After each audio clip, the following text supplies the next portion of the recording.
আজি এখন চাদৰ গুঠিছিলোঁ, এটা চাইড হ'ল আৰু এইটো চাইড গুঠিবলৈ আৰম্ভ কৰিছোঁ। এতিয়া 8টামান বাজিছে, দিনত ইমান সময় নাপায়, থাপে থুপে অকণমান গুঠিছোঁ আৰু মানে এতিয়া বোলো অকণমান গুঠো আৰু ৰাতি ভাত খোৱাটো গুঠি সম্পূৰ্ণ কৰিম।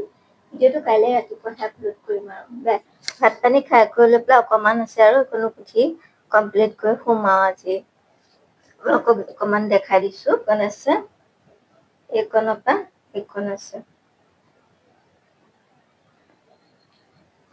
আৰু এইকণ আছে, এইকণ গুঠি পেলাই আপোনালোকক ভিডিঅ'টো দেখাম আৰু সম্পূৰ্ণকে 2টা চাইড গুঠি হৈ গ'ল। চাওক খুব ধুনীয়া লাগিছে দেখিবলৈ। আপোনালোকক কেনেকুৱা লাগিছে কমেণ্ট কৰিব। আৰু এনেকৈ গুঠি এতিয়া 11টা বাজিছে, শেষ হ'ল। এতিয়া মই শুওঁ আৰু ভাগৰো লাগি আহিছে। খুব ধুনীয়াকৈ গুঠি ল'লোঁ। আজিলৈ ভিডিঅ'টো ইমানেই আছিলে। কাইলৈ আকৌ লগ পাম নতুন এটা ভিডিঅ' লৈ। বাই।